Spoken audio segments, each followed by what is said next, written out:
the shell of the son of Adam are four things. Al-Kalb, the dog. Al-Khinzir, the pig. Al-Shaitan, the demon. And Al-Malak, the angel. So in each person are these four qualities. The quality of the dog, the quality of the pig, the quality of the demon, and the quality of the angel. وَالْكَلْبُ مَذْمُومٌ فِي صِفَاتِهِ.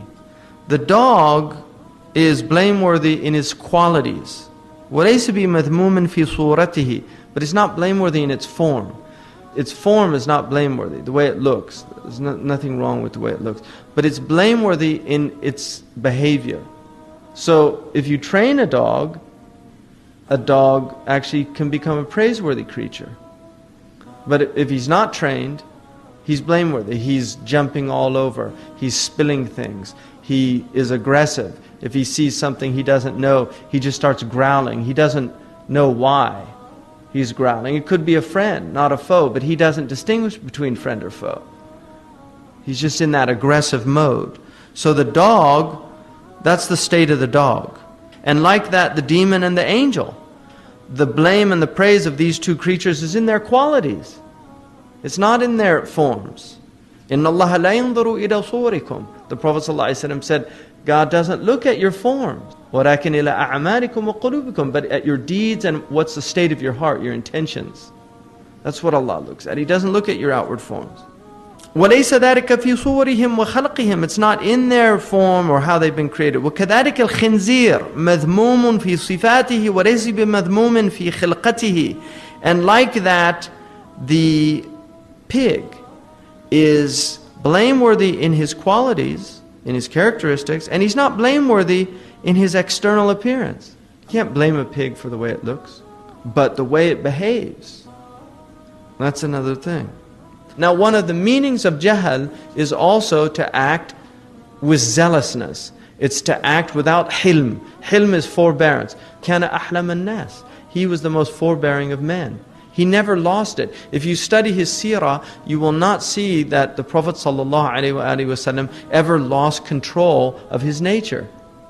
It didn't happen because he was always in possession of his aql. And the aql ya'qilu, it restrains. And so even when he was angry, his anger was measured. It was measured. It was appropriate. Because there's a time for anger. It's not just accept everything and don't get angry. No, you should get angry. And things should make you angry that are unjust, that are improper. But how does that anger manifest? That's the difference.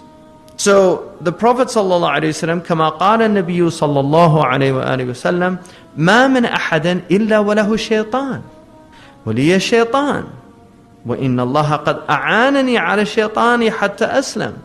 There's none of you except that he has a demon. Even I have a demon. The Prophet ﷺ, even I have a demon. But Allah has helped me with my demon and he became a Muslim. So he's telling us there, you have a demon. When Aisha got very angry, the Prophet ﷺ said, Ataki shaitanuki? Did your shaitan give you a visit? And he said, Awali shaitan ya Rasulullah, do I have a demon? Everybody has a demon. So now you know. So what's going on? Are you behaving as a human being, or are you under the influence of a demon in your behavior? That's the question. Is this from your demon? So those are the four things. So the kalb is the quwwa al-ghadabiyya. It's the irascible soul. The metaphor of that. I gave a talk in Oxford, and I was talking about the Danish cartoons, and I said in the talk that if you have a sleeping dog and you go and you take a stick and you hit it and then it bites you, who's responsible? Morally, who's responsible? Is the dog responsible for biting you? Or are you responsible for eliciting that response from the dog? And that's an ethical question. And one of the Muslims got really upset that I was like comparing Muslims to dogs. But I was basing it on this idea that this is part of the Muslim ethical tradition, that the dog is the irascible part of your soul, and the dog is a good quality when it's guarding. When the dog is guarding. But if it's biting your baby and tearing its leg off, like the pit bull, people that have pit bulls, and so the neighbor's baby is out playing and the person, his pit bull goes over and eats, that happens in America. You have people that have pit bulls. There's people that have pit bull natures and they're not aware of it. So if you don't have your pit bull nature on a leash, so that when it's going crazy, you're restraining it so that it doesn't go and eat the next door neighbor's baby. So that's the dog nature. And then you have the khinzir nature. People have the khinzir nature, the pig nature. The pig eats all day long. It lives in its own filth. If it gets too hungry, it will eat its own children. That's the pig. So that's the pig nature, will actually destroy the human being if it gets out of control. But if you can control it, then it becomes beneficial for you. And then shaitan, the demon, and then the malak. He also calls it the sheikh, is the sage as well. So وَكَذَلِكَ الشَّهْوَ وَالْغَضَبِ. Like that is the concupiscent and the irascible. ينبغي أن يكون تحت يد العقل فلا يفعل شيئا إلا بأمره. So it has to be under the sovereignty, the control of the intellect, so that they do not do anything except with the command of the intellect.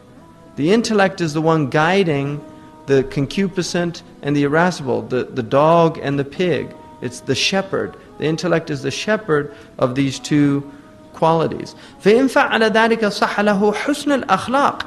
If he is able to do that, then the result is beautiful characteristics. The result is virtue. That's the result, that the person becomes a virtuous character. وَهِيَ صِفَاتَ الْمَلَائِكَةِ. And these are the qualities of angels. وَهِيَ بَذْرُ السَّعَادَةِ. And this is the seed of felicity in the next life. You're planting the seeds of felicity in the next life by acting according to this. وَإِنْ عَمِلَ بِخِلَافِ ذَلِكَ فَخَدَمَ الشَّهْوَةَ وَالْغَضَبَ صَحَّ لَهُ الْأَخْلَاقُ الْقَبِيحَةِ. But if they act in contradiction to that and serve the concupiscent and the irascible soul, the result is vile qualities. The result is vicious character. وَهِيَ صِفَاتُ الشَّيَاطِينِ. And these are the qualities of demons. وَهِيَ بَذْرُ الشَّقَاءِ. And these are the seeds of wretchedness in the next life. فَيَتَبَيَّنْ لَهُ فِي نَوْمِهِ كَأَنَّهُ قَائِمٌ مَشْدُودَ الْوَسَطِ يَخْدُمُ الْكَلْبَ وَالْخِنْزِيرِ. This will manifest in a dream as if he's standing in a state of total constriction, serving the dog and the pig. So if somebody sees in their dream that they're serving a dog or a pig, and they're in a state of constriction, this is what it means. That's what he's saying, that in the science of dreams, that's what that means. وَكَانَ مَثَلُهُ كَمَثِلِ رَجُلٍ مُسْلِمٍ يَأْخُذُ رِجَالًا مُسْلِمِينَ يَحْبِسُهُمْ عِنْدَ كَافِرِينَ.